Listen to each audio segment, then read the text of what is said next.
שלום, ברוכים הבאים לערוץ שלי, אני קלרה והיום אני מראה לכם איך עושים את העוגה שנקרא אופרה. זו עוגה מאוד טעימה למי שאוהב שוקולד וקפה, אז בואו נראה איך היא מורכבת. זו עוגה יחסית נמוכה אבל עם מלא שכבות, יש 4 שכבות של עוגת ספוג, 2 שכבות של גנש שוקולד, שכבה אחת של קרם חמה בטעם קפה וציפוי שוקולד מלמעלה. זה לא מתכון קשה לעשות, אבל זה לוקח זמן בגלל שיש כל כך הרבה שכבות.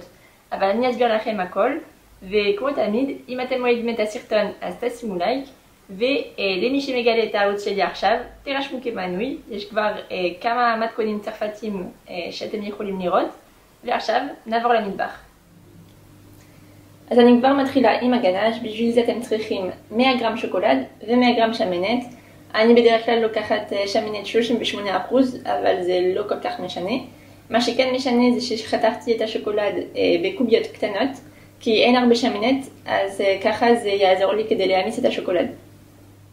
אז אני מחממת את השמנת, וכשהיא חמה, אני שופכת אותה על השוקולד.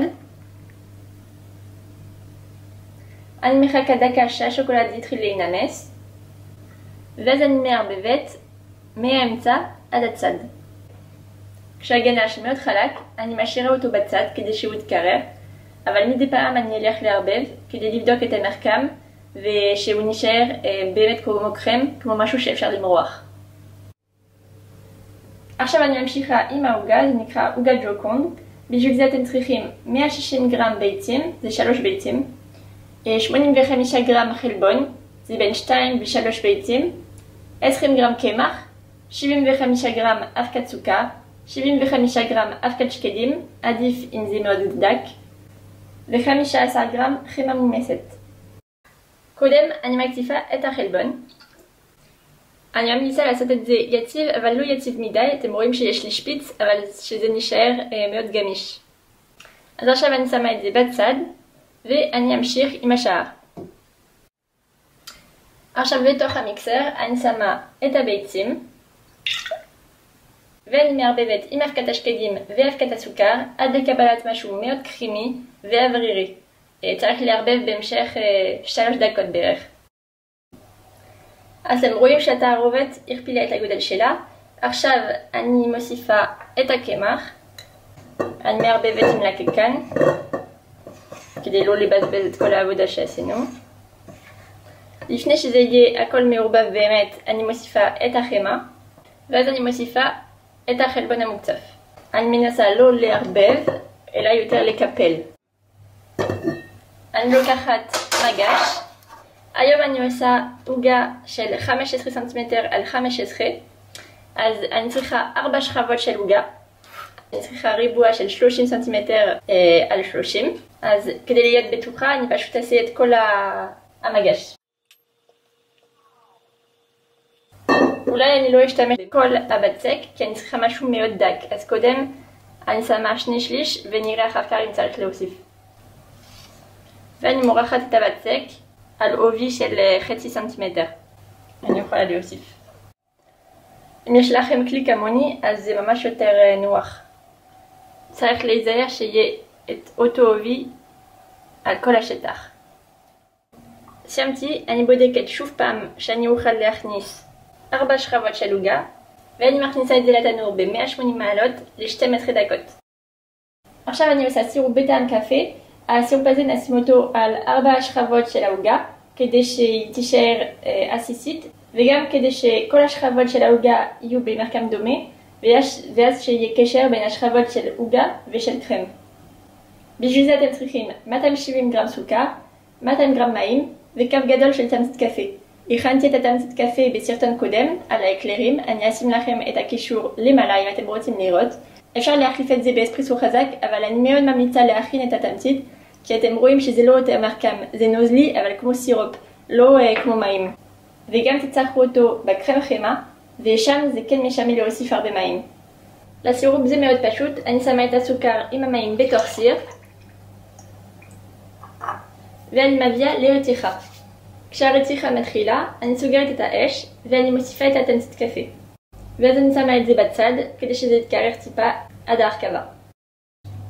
אז זה העוגה שיצאה מהתנור והתקררה.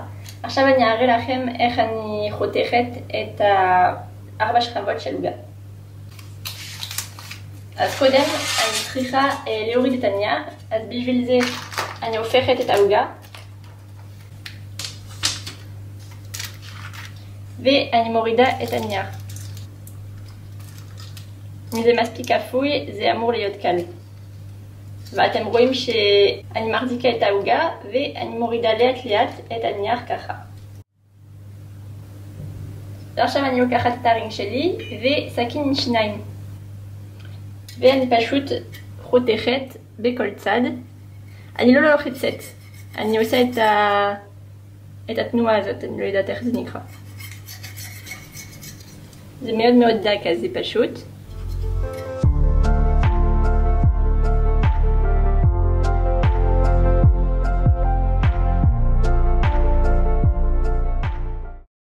אתם רואים שזו עוגה שהיא מאוד גמישה.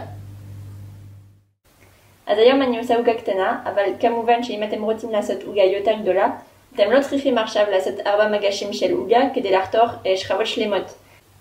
אתם גם יכולים לחתוך חצי שכבות עם הבצק שיש לכם על המגש, ולהניח אחת מול השנייה כדי להשלים שכבה. ואז השכבות האלה עדיף לשים אותן באמצע העוגה כדי שלא נראה אותן. אז עכשיו אני לוקחת שכבה של עוגה וטיפה שוקולד נמס, יש פה אולי 50 גרם, לא צריך המון, ועם מברשת אני אשים שוקולד על העוגה. זה כדי שהבסיס של העוגה יהיה עמיד, ואז כל הלחות יישאר בתוך העוגה. אני מפזרת את השוקולד הרבה, שאני לא רוצה עכשיו להביא סתם מתיקות. ככה, ואז השכבה הזאת אני אשים אותה 10 דקות במקרר כדי שהשוקולד יתקשה. ובסוף אני עושה קרם חמה בטעם קפה. אני צריכה 2 חלבונים, 60 גרם סוכר, 2 כפות מים, טיפה תמצית קפה לפי טעם, נראה כמה אני שמה, ו60 גרם חמה בטמפרטורת החדר. קודם אני אחמם את המים והסוכר עד לטמפרטורה של 118 מעלות. כשהסירופ הגיע לטמפרטורה, אני שופכת אותו על החלבון ואני מערבבת עד שזה יתקרר לגמרי. ואז אני מוסיפה את החמה לאט לאט, חתיכה אחרי חתיכה. בסוף אני מוסיפה טיפה תמצית קפה, לפי הטעם, צריך לטעום ולהוסיף אם אתם רוצים משהו יותר חזק. אני ממליצה לעשות קרם חמה עם טעם חזק של קפה, כי יש 2 שכבות של שוקולד, ואז אם אתם רוצים להרגיש את הקפה, צריך שזה יהיה די חזק. אוקיי, אז עכשיו אני מוכנה להרכבה. אני רוצה להראות לכם את המרקמים של הקרם וזה. כאילו זה גלש השוקולד, אתם רואים שזה באמת כמו ממרח שוקולד. זה לא נוזלי. אותו דבר עם קרם חמה, זה כמו מוס טיפה. הסירופ סוכר עם מברשת, וכל השכבות של עוגה. אז קודם אני לוקחת את השכבת עוגה עם שוקולד, ואני הופכת אותה למטה. אני מרכיבה על קרטון כדי שאני אוכל להזיז את העוגה, אחרת צריך להרכיב ישר על צלחת ההגשה. ואני שמה טיפה מהסירופ. עכשיו אני שמה טיפה מהגנש. עדיף להתחיל עם מעט ולהוסיף אחר כך.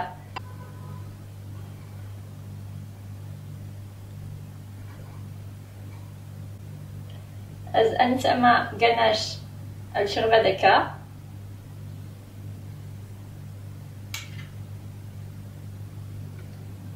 צריך להיזהר ללכת בפינה גם. עכשיו אני שמה סירופ על צד אחד של עוגה, ואני הופכת את השכבה הזאת על העוגה.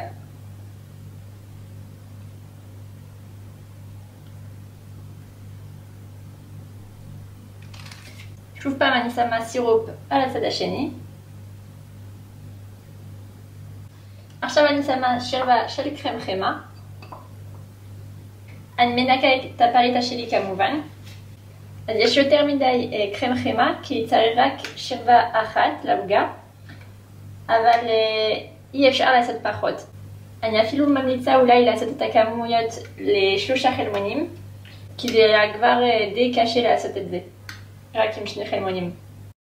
אז ככה, עכשיו אני שמה עוד שכבת של עוגה, אז אותו דבר, אני שמה סירופ סוכר, אני הופכת אותה ואני שמה עוד סירופ סוכר. עכשיו אני שמה עוד שכבה של גנש, ובסוף אני שמה עוד שכבה של עוגה שאני סופגת בשני הצדדים.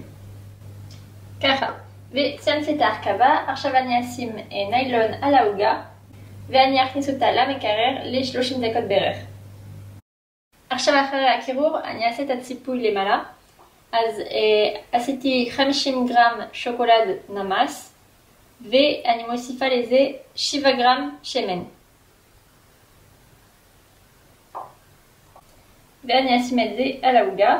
אז שוב פעם אני לא שמה הכל ואני פשוט מזיזה את העוגה כדי להעביר את הציפוי בכל צד. ונוסיף לפני שזה יתקשה.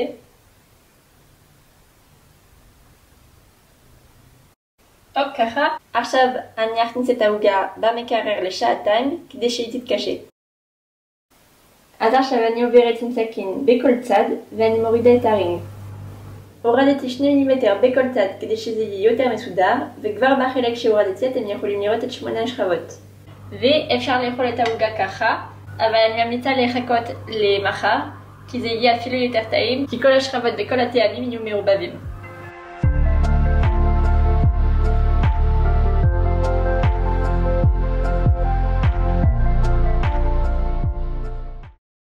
וסיימנו. אני מקווה שאהבתם את הסרטון ושהכל היה ברור. אם יש לכם שאלות אני אענה בתגובות, ובינתיים אתם יכולים לשים לייק על הסרטון ולהקליק עליי עכשיו כדי להירשם לערוץ ולגלות את כל המתכונים שלי. נתראה בסרטון הבא. ביי ביי.